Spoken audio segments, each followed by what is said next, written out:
오늘 우리가 같이 이야기 나누어 볼 책은 신경외과 의사 박광우 박사님의 죽음 공부입니다. 이 책을 보면요, 참 신기하게도 삶의 마지막을 생각하는 게 역설적으로 어떻게 우리 삶을 더 충만하게 만드는지 그 깊은 이야기를 다루고 있거든요. 한번 들어가 볼까요? 여러분, 죽음 하면 어떤 모습이 떠오르세요? 아마 많은 분들이 왼쪽 사진처럼 영화 속 한 장만을 생각하실 거예요. 사랑하는 사람들한테 둘러싸여서 평화롭게 마지막 인사를 건네고 잠들듯이 눈을 감는 그런 모습이요. 하지만 저자는 무려 21년 동안 의사 생활을 하면서 이런 죽음은 거의 본 적이 없다고 아주 단호하게 말합니다. 저자가 마주한 진짜 현실은 바로 이 오른쪽 사진 같은 모습이라는 거죠. 바로 이 숫자가 그 냉혹한 현실을 딱 보여주는데요. 2020년에 우리나라에서 돌아가신 분들 중에 무려 77%가 병원에서 그것도 홀로 의식이 없는 상태로 생을 마감했다고 해요. 우리가 상상하는 죽음이랑은 정말 큰 차이가 있는 거죠. 바로 이 지점에서 이 책의 가장 핵심적인 질문으로 넘어가게 됩니다. 그렇다면 과연 잘 죽는다는 건 도대체 뭘 의미하는 걸까요? 우리가 보통 웰다잉 하면 존엄한 죽음, 고통 없는 죽음 이런 걸 떠올리잖아요. 그런데 저자는 우리한테 좀 더 단순하면서도 훨씬 더 깊은 해석을 던져줍니다. 자, 여기서 정말 흥미로운 지점이 나오는데요. 박광호 박사님이 말하는 웰다잉은요, 바로 이거예요.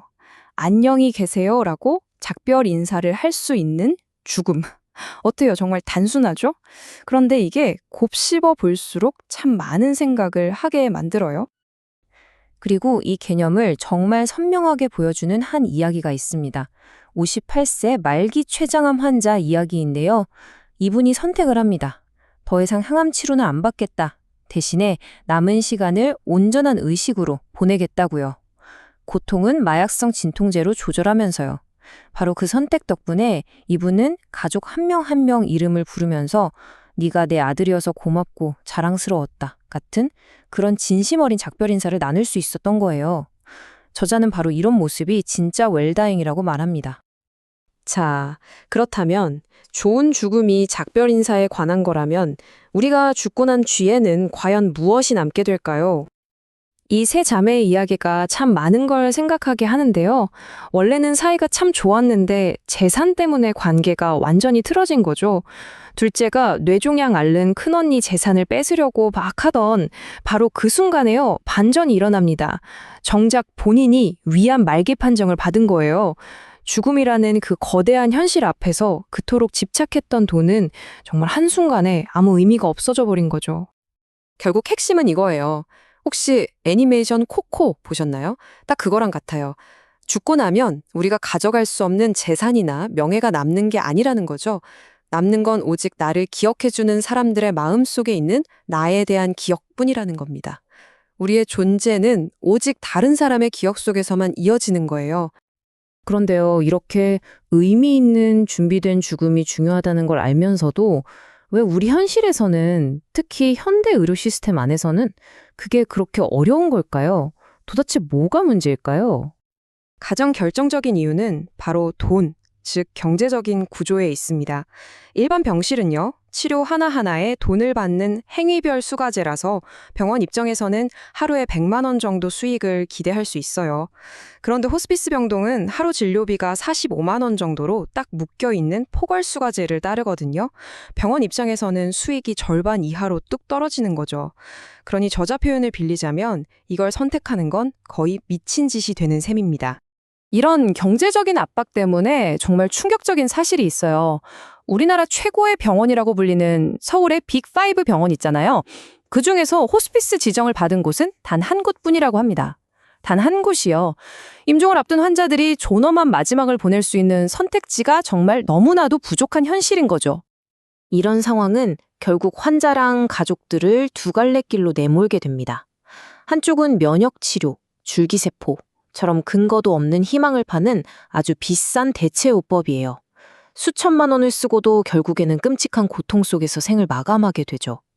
다른 한쪽은 고통을 관리하면서 존엄을 지키는, 그리고 건강보험이 적용돼서 비용 부담도 훨씬 적은 바로 공인 호스피스 케어입니다. 자, 이제 마지막으로 이 책이 우리에게 전하는 가장 중요한 이야기로 넘어가 보죠. 죽음을 생각하는 것이 어떻게 우리의 삶을 근본적으로 바꿀 수 있는지에 대한 이야기입니다. 저자는 우리에게 환자의 마지막 순간을 한번 상상해 보라고 해요. 세상이 온통 안개에 갇힌 것처럼 멍하고 어제가 오늘 같고 오늘이 내일 같은 그런 시간 속에서 유일하게 나라는 존재를 일깨우는 건 오직 온몸을 파고드는 그 고통뿐인 상태를요. 그 끔찍한 고독의 상상과 파킨슨병을 앓는 85세 아내의 손을 묵묵히 잡아주는 남편의 이야기를 한번 비교해 보세요. 저자는 이렇게 말합니다. 맞아요. 죽음의 순간은 오롯이 혼자 맞이하는 거죠. 하지만 그 마지막 길에 내 손을 잡아줄 누군가가 곁에 있다면 그것이야말로 행복한 마무리를 위한 조건이 될 수 있다고요. 결국 잘 사는 것이 곧 잘 죽는 겁니다. 우리에게 주어진 시간이 한정되어 있다는 걸 기억할 때 우리는 비로소 이 익숙했던 오늘 하루를 새로운 눈으로 보게 되고 매 순간을 더 깊은 의미와 감사로 채워나갈 수 있게 되는 거죠. 그래서 이 책이 우리에게 던지는 마지막 질문은 사실 죽음에 대한 게 아니에요. 바로 우리의 삶과 우리가 남길 흔적에 대한 질문이죠. 여러분은 어떤 기억으로 남고 싶으신가요?